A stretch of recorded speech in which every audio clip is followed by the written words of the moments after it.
Pai nosso que estais nos céus, santificado seja o seu nome.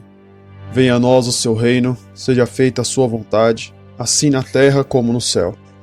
O pão nosso de cada dia dai-nos hoje, perdoe as nossas dívidas, assim como nós perdoamos aos nossos devedores.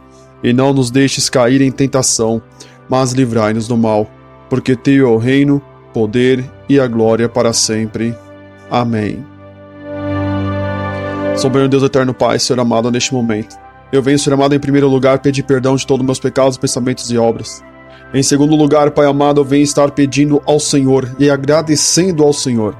Quero agradecer ao Senhor, Pai amado, por tudo que o Senhor tem feito, por tudo que o Senhor tem nos dado, tanto, Senhor amado, as vitórias quanto as derrotas, tanto, Senhor amado, as alegrias quanto as tristezas, porque, Pai amado, temos aprendido que com o Senhor nós, mesmo nas tristezas, mesmo nas derrotas, nós aprendemos. Nas vitórias nós aprendemos. E o que mais importa na vida de um ser humano, de um cristão, é ele aprender, é ela aprender que para viver uma vida cristã tem que aprender na derrota e também na vitória. Então, Pai amado, eu venho agradecer ao Senhor por tudo que tem acontecido. Em terceiro lugar, Pai amado, eu venho me colocar nas suas mãos como instrumento. Para hoje, Pai amado, trazer o estudo bíblico de Mateus capítulo 9, onde o título, Senhor amado, é O Jejum. Este, Pai amado, que é o terceiro estudo bíblico de Mateus capítulo 9. Venha nos ensinar, venha falar conosco, venha, Senhor amado, revelar todos os segredos deste trecho de Mateus capítulo 9. E assim, Pai amado, eu me coloco como instrumento nas suas mãos. Peço ao Senhor, Pai amado, que venha usar a minha vida como instrumento. Assim, Pai amado, como músico, utilize o instrumento de sopro, de corda ou de percussão para fazer a nota musical que ele quer ou que ela quer. Eu também, Senhor amado, me coloco nas suas mãos como instrumento, a qual, Pai amado, nenhum instrumento faz som, notas musicais por conta própria. Nenhum instrumento, Senhor amado, ele vive, ele age por conta própria. E assim, Senhor amado, eu me coloco nas suas mãos como instrumento, a qual, Senhor amado, eu coloco de lado a minha vontade, meus pensamentos, minhas atitudes e deixo 100% deste instrumento nas mãos do Espírito Santo. Venha ser o meu músico, venha ser o meu maestro e venha fazer sair de mim apenas o som e as notas musicais, a palavra e as revelações que o Senhor quer. É assim, Pai amado, que eu te peço, em nome do Senhor Jesus. E o último pedido que eu faço, que o estudo de hoje, os versículos de hoje, as palavras de hoje, venha entrar em cada ouvido, em cada coração, em cada pessoa, mas venha entrar como sementes. Porque, Pai amado, eu estou aqui no lugar do semeador, onde na parábola do semeador o Senhor Jesus nos ensina que ele lançava sementes, e havia sementes que caíam em terra fértil, em terra dura, em terra com espinhos, em terra com pedregais. Mas, Pai amado, o trabalho do semeador era lançar as sementes, e é o que eu faço. Estou aqui, Senhor amado, lançando as sementes. Estamos, Senhor amado, alcançando mais de 150 países todos os meses. Então, Pai amado, estamos lançando sementes. E eu peço que o Espírito Santo pegue essas sementes e plante elas no local que ele achar melhor. Existem pessoas que precisam receber muitas sementes para que essa terra seja trabalhada, que essa terra seja transformada de uma terra infértil para uma terra fértil. Então, Senhor amado, venha levar a palavra, o estudo de hoje aos 4 cantos do planeta. É o que eu te peço e te agradeço, em nome do Pai, do Filho e do Santo Espírito de Deus. Amém e amém, Senhor.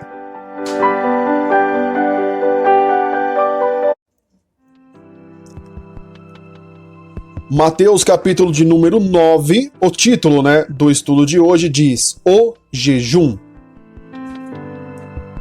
Versículo 14. Então chegaram ao pé dele os seus discípulos, os discípulos de João, dizendo: Por que jejuamos nós e os fariseus muitas vezes, e os teus discípulos não jejuam? Versículo 15 diz assim: E disse-lhes Jesus: Podem porventura andar tristes os filhos das bodas, enquanto o esposo está com eles? Dias, porém, virão em que lhes será tirado o esposo, e então jejuarão. Versículo 16 diz assim: Ninguém deita remendo de pano novo em veste velha, porque semelhantemente o remendo rompe a veste e faz-se maior a rotura. Versículo 17. Nem se deita vinho novo em odres velhos. Aliás, rompem-se os odres, e entorna-se o vinho, e os odres estragam-se. Mas deita-se vinho novo em odres novos, e assim ambos se conservam.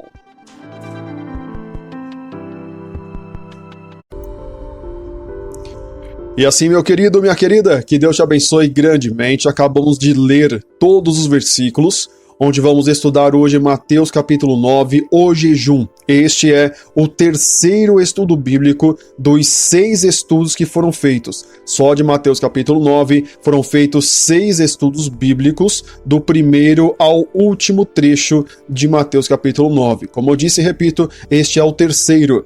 Acabei de ler aí os versículos do versículo 14 ao versículo de número 17. Já já vamos mastigar versículo por versículo, mas antes tenho alguns recados para você. Por quê? Eu vou dar os recados agora e depois entramos e focamos direto no estudo e não vai ter recado nenhum mais, pedido nenhum, ok? O primeiro pedido, para você que está no YouTube, se inscreva no canal, clique no sininho e depois clique em todas. Exato, se inscreva no canal, clique no sininho e clique em todas. Assim, toda vez que o projeto Quero Conhecer Jesus postar um estudo novo, você vai receber este estudo em primeira mão no seu celular, o aviso, a notificação. Por quê? Todos os dias, às 5 da manhã, tem estudos novos aqui no canal do projeto Quero Conhecer Jesus no YouTube. Para você que também que está nos ouvindo ou assistindo em qualquer plataforma, quero pedir para você me ajudar a bater a meta de 500 likes neste estudo. Exato, vá agora, por favor, agora, e já deixe o seu like, e você vai estar nos ajudando a evangelizar outras pessoas. E também quero pedir para você agora, se possível, por favor, agora, vá nos comentários e escreva Quero Conhecer Jesus, e assim você vai nos ajudar a alcançar mais pessoas. Em qualquer plataforma que tiver onde você digitar aí nos comentários, escreva Quero Conhecer Jesus, e nós vamos estar te ajudando também e deixando aí um coraçãozinho no seu comentário, ok? E um último recado, teve qualquer dúvida, elogio, crítica ou opinião, não hesite, não tenha medo de deixar nos comentários a sua opinião, tá bom? Principalmente no YouTube. Ok? No YouTube. Diego, eu tô te ouvindo no Spotify, no Deezer, eu posso deixar a minha dúvida aqui no Spotify? Irmão, infelizmente não. Por quê? Nós não conseguimos ter acesso aos comentários de outras plataformas, apenas no YouTube. Então nossas respostas estão concentradas no YouTube. Então entre no YouTube, pesquise Projeto Quero Conhecer Jesus e deixe a sua dúvida lá. Tá bom? E lá nós vamos garantir que vamos responder as suas dúvidas e o seu comentário. Dado todos os recados, vamos agora para a parte do estudo bíblico de hoje. Mateus capítulo 9, o jejum, do versículo 14 ao versículo de número 17. O estudo começa agora.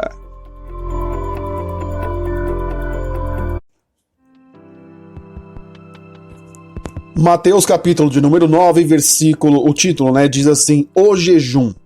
Jejum, todos nós sabemos o que significa, mas para você que não sabe, jejum é você ficar sem comer por um determinado período, ok? Com foco em ter mais intimidade com Deus, para buscar mais intimidade com o Espírito Santo, com Deus, com Jesus. Então é através do jejum que você mata a sua carne, faz a sua carne passar dificuldades, digamos assim, com fome, e essa fome fortalece o seu espírito. Este significado do jejum você vai encontrar tanto no Antigo Testamento quanto no Novo Testamento, ok? Então o jejum é para fortalecer o seu espírito e enfraquecer a sua carne. Ou seja, quando a sua carne está mais fraca, ela vai desejar menos as coisas mundanas. E quando o seu espírito está mais forte, ele vai desejar conhecer, saber sobre as coisas espirituais. Ok? Este é o significado do jejum para nós cristãos. Ok? Vamos ao primeiro versículo.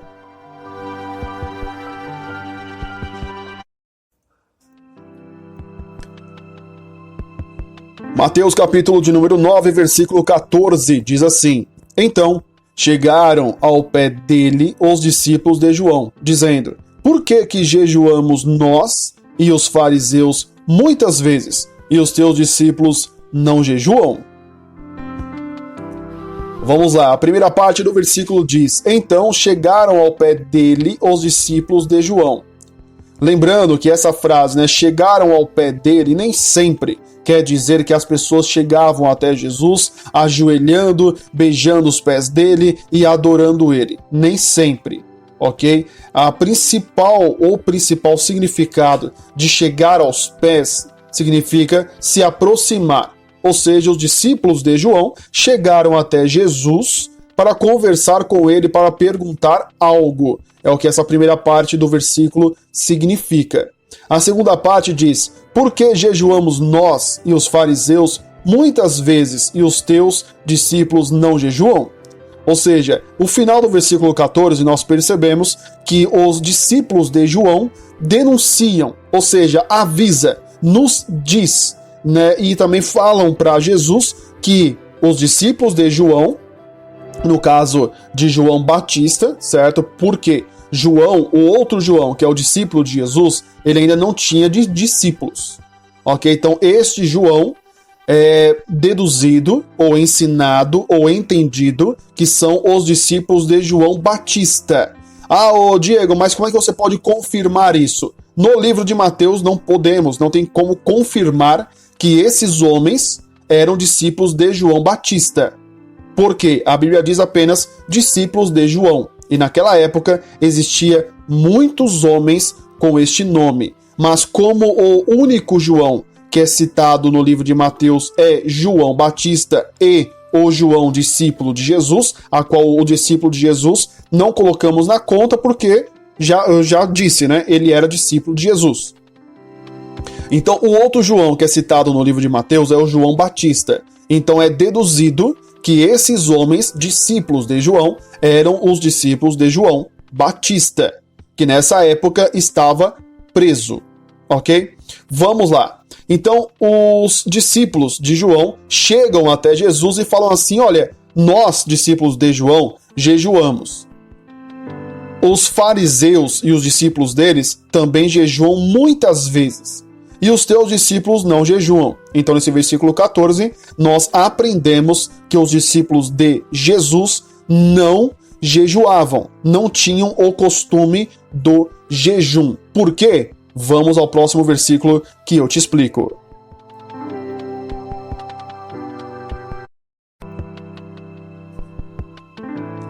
Mateus capítulo de número 9, versículo 15, diz assim: E disse-lhes Jesus: Porém, porventura, andar tristes os filhos das bodas, enquanto o esposo está com eles?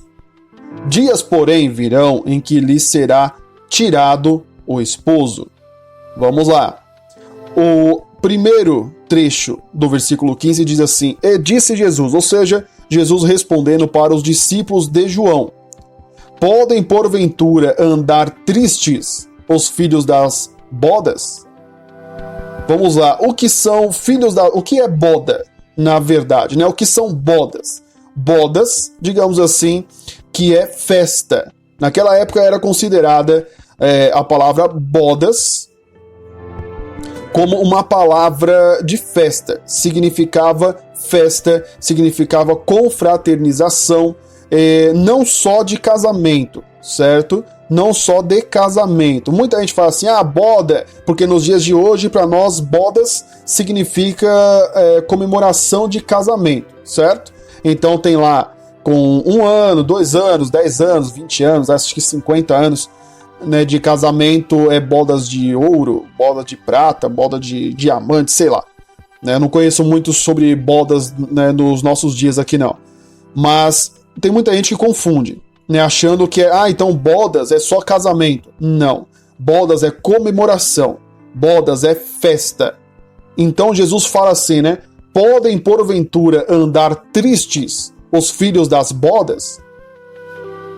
Então Jesus deixa claro que os discípulos dele, os discípulos de Jesus, são os discípulos a qual estão comemorando, festejando a chegada do noivo, que era, né, Jesus na época. Então Jesus deixa claro isso. E também ele diz assim: pode porventura andar triste os filhos das bodas? Ou seja, Jesus deixa claro que o jejum, irmão, não é para comemoração. Ninguém faz um jejum para comemorar algo. Então Jesus deixa claro que por que os meus discípulos vão andar tristes, vão fazer jejum? Eles não estão tristes. Eles não têm motivo para fazer jejum. Então Jesus deixa clara essa questão. Quando você jejua, não é porque você está comemorando algo.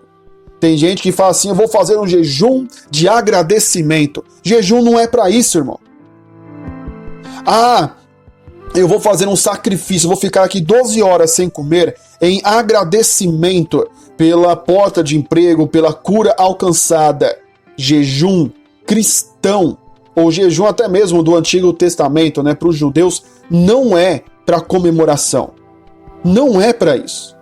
Existem outras coisas que você faz para agradecer a Deus, mas jejum não é uma delas. Então esse começo, Jesus já deixa claro que o jejum é quando você está passando por dificuldades, quando a sua carne não quer buscar a Deus, a sua carne só quer saber do gozo mundano, só quer saber de coisas perversas, coisas que te afastam de Deus. Então o jejum, ele deixa claro para a carne, quando você faz um jejum, você fala para a carne assim: olha, não é você que manda. Quem manda é o Espírito.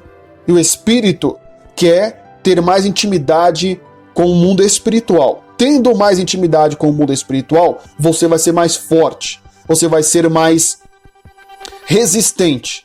Jesus não disse que vai resolver os seus problemas. Jesus disse que vai te ajudar na caminhada. Por isso, ele diz: pegue a sua cruz e vem comigo. Siga-me, venha. Mas Jesus deixou você carregar a cruz. Jesus não vai carregar a sua cruz. Entendeu? Então o jejum é para você ter mais intimidade com Deus, com Jesus e com o Espírito Santo. Ok? Então vamos à sequência do versículo 15. E ali Jesus diz: enquanto o esposo está com eles. Então vamos à primeira parte completa do versículo 15. Podem porventura andar tristes os filhos das bodas enquanto o esposo está com eles? Lembrando, Jesus é o esposo. Nós somos a igreja. A igreja é o que? É a noiva. E Jesus é o esposo. Então Jesus está falando que os discípulos dele não podem jejuar ou ficar triste porque o esposo está com eles. E eles são filhos das bodas. Ou seja, eles estão em comemoração. Estão festejando. E enquanto você está festejando, não é momento de jejum. Existe momento para jejuar e momento para festejar. Entendeu, irmão? Essa é a explicação da primeira parte do versículo de número 15. Vamos à segunda parte. Jesus continua falando assim, ó: dias, porém, virão em que lhes será tirado o esposo, e então jejuarão. Jesus aqui já está adiantando, digamos assim, revelando o que vai acontecer no futuro, que é o quê? A morte dele. Enquanto Jesus estava com seus discípulos, ele estava ensinando os discípulos, deixando claro para os discípulos como era o cristianismo, como que Jesus quer ou queria, né, na época, que o cristianismo, eles que são ali os discípulos, que vão ganhar outros discípulos, que vão evangelizar, como é para ser pregado, como é para ser divulgado, o que é para ser falado. Então Jesus fala que quando o noivo for tirado, aí sim, eles, os discípulos de Jesus, jejuarão. Aí entra aquilo que eu falei e repito, o significado do jejum é você ter contato com o mundo espiritual. O Espírito Santo, ele é encarregado a te ajudar a se aproximar da vontade de Deus. Ok? O Espírito Santo te leva até Jesus. Quando o Espírito Santo te prepara para ter contato com Jesus, chegando lá, Jesus assume, digamos assim, o papel de transmitir as suas orações e levar as suas orações até Deus. E quando Deus tem algo para falar para você, Jesus é o responsável, porque a Bíblia diz: eu sou o caminho, a verdade e a vida. Ninguém vem ao Pai senão por mim. Então Jesus é o caminho e Deus é Deus. Deus é o superior de tudo. É Deus que toma as decisões. Jesus é o correio, digamos assim. Jesus é a pessoa que entrega a mensagem e o Espírito Santo é encarregado por te ajudar a estar preparado para ouvir o que Jesus tem a dizer para você. Então Jesus deixa claro que quando o esposo for retirado, aí sim os discípulos dele têm que jejuar. Por quê? Para continuar tendo contato com Jesus no mundo espiritual.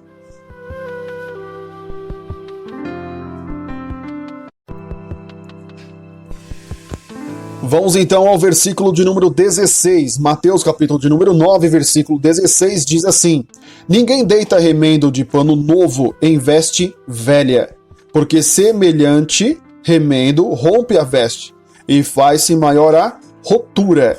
Vamos lá. A primeira parte do versículo 16 diz: ninguém deita remendo de pano novo em veste velha. Ok? Vamos lá. Deitar remendo novo em veste velha. O que significa? Costura. Ok? Vamos supor, você tem um vestido, a qual esse vestido você passou perto de um arame, de uma cerca, prendeu e rasgou, fez um rasgo. E ali então você compra um pedaço de tecido novo, mas aquele vestido seu já tem 1, 2, 3 anos que você usa ele, já está bem velhinho, bem desgastado. Né? O tempo você vai usando tecidos, roupa, e ela vai com o tempo rasgando, ela vai afinando, ela vai ficando mais fina, mais desgastada, e daqui a pouco ela começa a rasgar. Aí é a hora de você trocar de veste, ok? Então imagine que você tem um vestido de 2 anos de uso. Esse vestido já está gasto, você já lavou ele várias vezes, você já usou ele várias vezes, então ele já está com o tecido, a costura do tecido já está gasta. E ali teve um rasgo. Você pega um tecido novo, 0 bala, digamos assim, você vai lá na loja.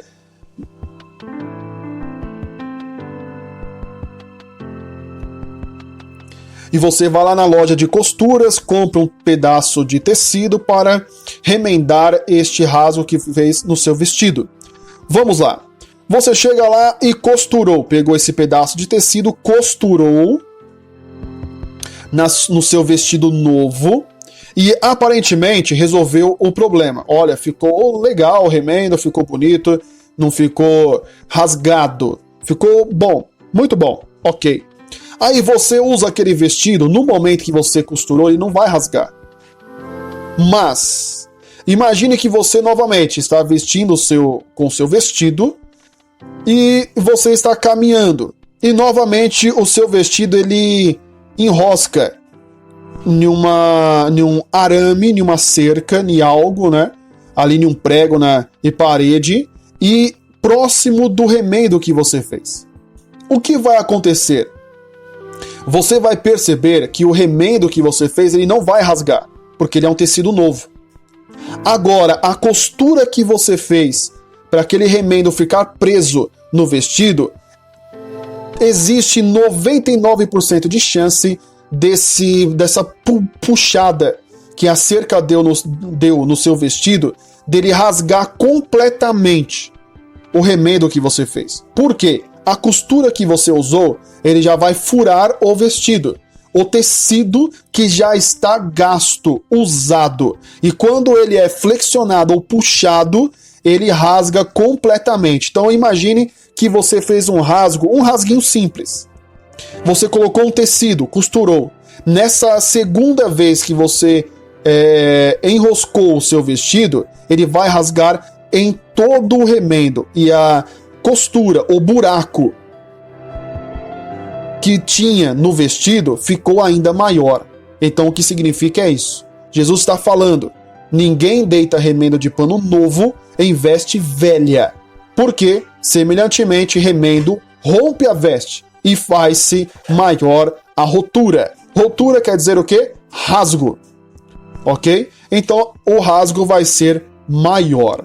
Entendeu, irmão? Deu para entender? É bem simples de entender, só que às vezes, como tem algumas palavras que nós não conhecemos no nosso dia a dia, por exemplo, rotura.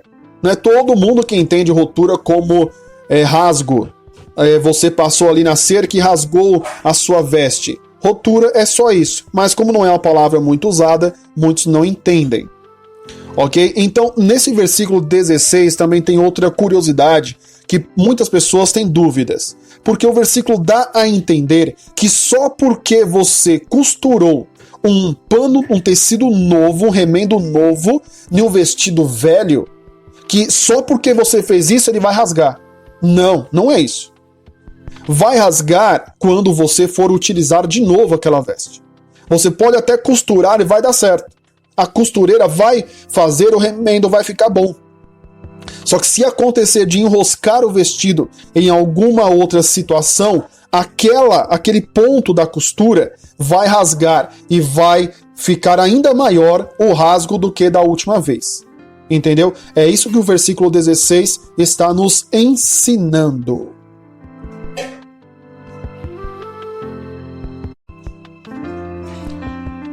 Vamos então ao próximo versículo. E o versículo 17, né? E o último versículo do estudo de hoje. Mateus capítulo 9, versículo 17 diz assim, ó: nem se deita vinho novo em odres velhos. Aliás, rompe-se os odres e entorna-se o vinho, e os odres estragam-se, mas deita-se vinho novo em odres novos, e assim ambos se conservam. Ok? Vamos lá, eu sei que você também veio aqui, né, principalmente para tirar essa dúvida. O que é odres? O que é odres? Muita gente pergunta o que é. Vou te responder, ok? Vamos primeiro ao dicionário. O dicionário diz: odres, recipiente de couro, bojudo, com boca estreita, geralmente de madeira, usado para transportar líquidos. Ok? Vamos lá. Nos dias de hoje, odre ele pode ser mencionado ou encontrado em madeira. Imagine que alguém pegou ali um pedaço de tronco, digamos assim, e fez todo o trabalho nele, né, para ele não ficar com remendos, conseguiu fazer um buraco nele, e neste buraco eles colocavam líquido, colocavam desde especiarias, colocavam vinho, colocavam água, depende do seu uso. Isso para os dias de hoje, ok? Mas naquela época de Jesus, a madeira não era tão utilizada para isso, não existia tecnologia para usar odres de madeira. Os odres na época de Jesus eram usados de couro de animal, certo? Que eu ia falar pele de animal. Não era pele, era o couro do animal. E imagine que você, por exemplo, nos dias de hoje aqui, um frigorífico matou um boi para tirar ali a carne e tal, um açougue, né? Matou ali um boi e tal. Você vai lá e compra a pele deste boi. Você pega a pele deste boi e costura ela, como fosse um tecido. Vai costurar. Você vai deixar na ponta uma boca pequena, a qual ali você vai colocar ou tirar o líquido, a qual vai ficar dentro deste recipiente. Ou seja, odres eram um recipiente para transporte de líquidos. Ah, Diego, esse odre ele era usado só para água ou só para vinho? Não. Ele era transporte para todo tipo de líquido. O tipo do odre, ok? Também tinha outros jeitos de fazer uma bolsa, digamos assim, uma bolsa de couro para carregar outros itens. Mas os odres, normalmente, ele tinha um formato, digamos assim, parecendo uma gota, sabe uma gota d'água de um desenho? Não é que ele tem ali, na parte de cima é fina e na parte de baixo tem uma bolinha. E isso é uma gota, certo? Então o odre, ele era num formato de gota, digamos assim, ok? Se você tiver tempo, dá uma pesquisada, só joga no Google odres que você vai ver as fotos lá para você ter uma base do que eu estou falando. Explicando o que é um odre, vamos ao versículo. Nem se deita vinho novo em odres velhos. Aliás, rompe-se os odres e entorna-se o vinho. E os odres estragam-se. Vamos lá. Jesus está falando assim. Imagine que você comprou um odre. Já expliquei o que é um odre, certo? É um recipiente feito de pele de animal. Você comprou aquele odre, só que você usou muito ele. Foi igual a história do vestido. Do vestido que você já está usando por 2 anos. Imagine que você tem um odre, a qual este odre você coloca vinho nele. Lembrando que o vinho na época de Jesus é bem diferente do nosso, certo? O vinho na época de Jesus, os judeus têm um ensinamento que até hoje os judeus têm costume de tomar vinho, né? Eles têm o costume e são ensinados que o vinho, eles têm muitas propriedades a qual o seu corpo precisa. Você precisa tomar vinho. Ou o vinho, ou nos nossos dias de hoje também serve uma explicação que o vinho na época de Jesus era mais ou menos um suco de uva concentrado hoje. Né? Em qualquer mercado que você for, você encontra este vinho, que é um suco de uva, digamos assim, concentrado. Claro, um suco de uva de marca boa. Você vai ver que ele é bem grosso, ele é bem forte. Você toma ali um cálice daquele suco de vinho bem grosso, você fica ali o dia todo com o gosto da uva na sua boca. Então, na época de Jesus, era como fosse a mesma coisa. Era um líquido feito de uvas, a qual ele era puro. Quanto mais puro ele fosse, mais caro ele era. Ok? Então o vinho na época de Jesus era isso. Vamos agora ao versículo. Então Jesus fala, nem se deita vinho novo em odres velhos. Aliás, rompe-se os odres e entorna-se o vinho, e os odres estragam-se. Vamos lá, a explicação. Lembra da explicação que eu dei do vestido? Aqui cabe a mesma coisa. Você comprou um odre, lembrando, pele de animal. Você usou 1 dia, 2 dias, 10 dias, 20 dias, 30 dias, 6 meses, 1 ano, 2 anos. Você usou por 2 anos. O vizinho agora decidiu ver se fura em parede aqui. Aqui, bens. Mas acho que dá pra continuar. Então ali você fura.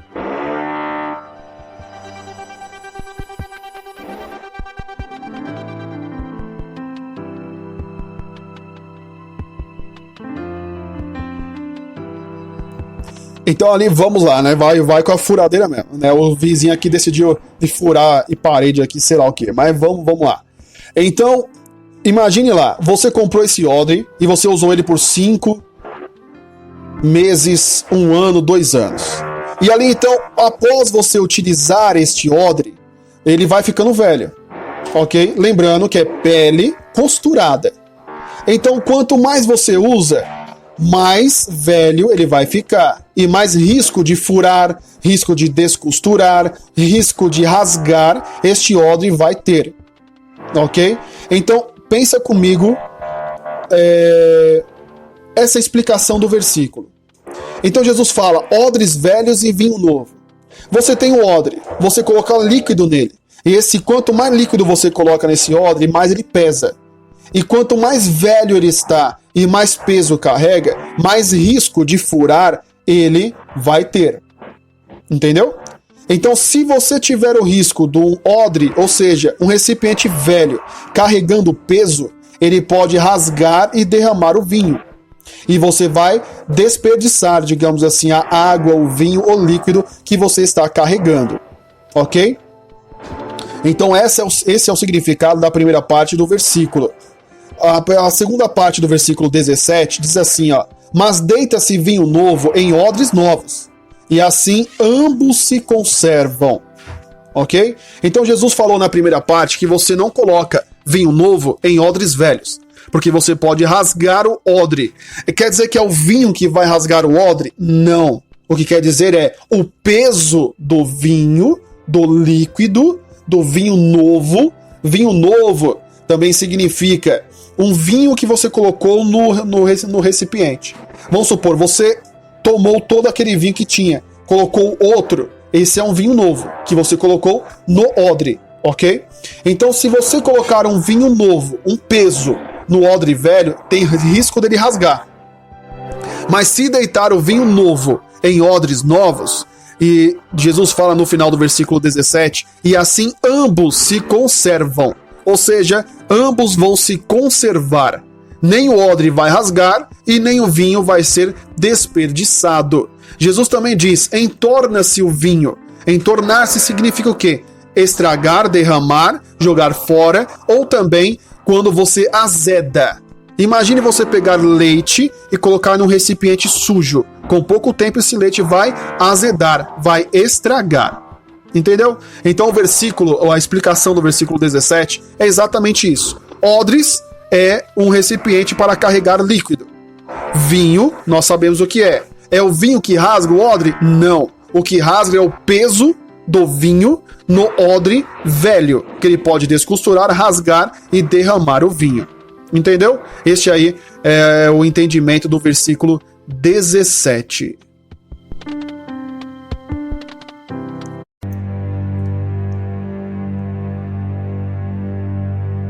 Pai nosso que estais nos céus, santificado seja o seu nome. Venha a nós o seu reino, seja feita a sua vontade, assim na terra como no céu. O pão nosso de cada dia dai-nos hoje. Perdoe as nossas dívidas, assim como nós perdoamos aos nossos devedores. E não nos deixes cair em tentação, mas livrai-nos do mal, porque teu é o reino, é o poder e a glória para sempre. Amém. Soberano Deus eterno Pai, Senhor amado, neste momento, eu venho te agradecer, Pai amado, pelo estudo de hoje. Muito obrigado, Senhor amado, por ter nos revelado as palavras, o texto e contexto do trecho de Mateus capítulo 9, o jejum, onde, Pai amado, estudamos do versículo 14 ao versículo 17, tudo o que o Senhor Jesus nos ensinou, nos falou, nos declarou e nos revelou sobre o jejum. Quero agradecer pelo ensino de hoje e quero fazer um pedido ao Espírito Santo. Espírito Santo, eu estou aqui como semeador, lançando as sementes em corações, lançando as sementes em pessoas, através da internet. Estamos em mais de 40 plataformas digitais, tanto de áudio quanto de vídeo. Então, Espírito Santo, eu venho pedir ao Senhor que venha levar essas sementes. Eu estou lançando as sementes, e o Senhor sabe quais são, ou quem são as pessoas que precisam ouvir, estudar, aprender sobre Jesus. Então, leve estes versículos, leve essas palavras, leve o estudo de hoje aos 4 cantos do planeta. E o primeiro pedido que eu faço ao Senhor, leve para as pessoas que precisam e necessitam ouvir este estudo bíblico. E o segundo pedido que eu faço, eu tenho fé e acredito nisso, que o Senhor pode transformar este estudo bíblico gravado em português. O Senhor pode transformar ele em outros idiomas, nos mais variados idiomas. E assim poderemos alcançar os 4 cantos do planeta no idioma original da pessoa. Eu acredito e tenho fé. O Senhor Jesus nos disse, se tiveres fé como um grão de mostarda, podereis fazer coisas maravilhosas, podereis fazer coisas sobrenaturais. E eu acredito e tenho fé. E peço ao Espírito Santo, leve a minha voz, leve a palavra, leve o projeto Eu Quero Conhecer Jesus aos 4 cantos do planeta. Se precisar transformar a minha voz, o idioma em português, em chinês, coreano, japonês ou qualquer idioma da Europa, da África ou da América, não importa qual seja, eu tenho certeza que o Espírito Santo pode fazer isso e eu tenho fé.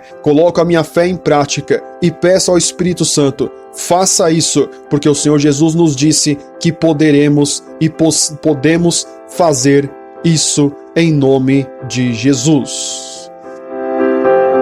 E assim, Senhor amado, também eu agradeço por mais uma vez estarmos aqui estudando ao Senhor, estudando do Senhor, aprendendo mais do Senhor. É o que eu te peço e te agradeço, em nome do Pai, do Filho e do Santo Espírito de Deus. Amém e amém, Senhor.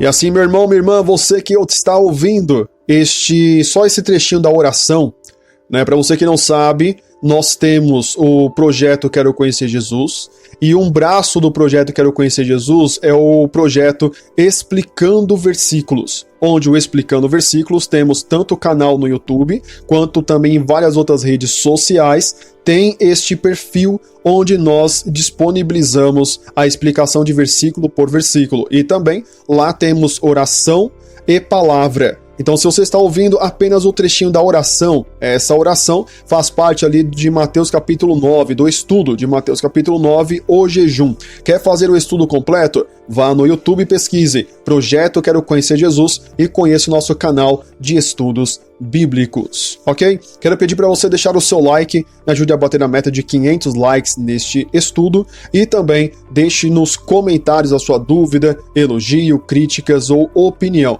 Deixe nos comentários. E me ajude também, vá agora nos comentários e escreva Quero Conhecer Jesus, ok? Escreva aí e assim você vai nos ajudar a alcançar mais pessoas e a evangelizar e alcançar os necessitados que precisam ouvir a palavra do Senhor. Para você que está no YouTube, apareceu agora mais 2 vídeos. Clica aí e eu te vejo no próximo estudo do projeto Quero Conhecer Jesus. Que Deus te abençoe e até a próxima. Tchau, tchau e tchau.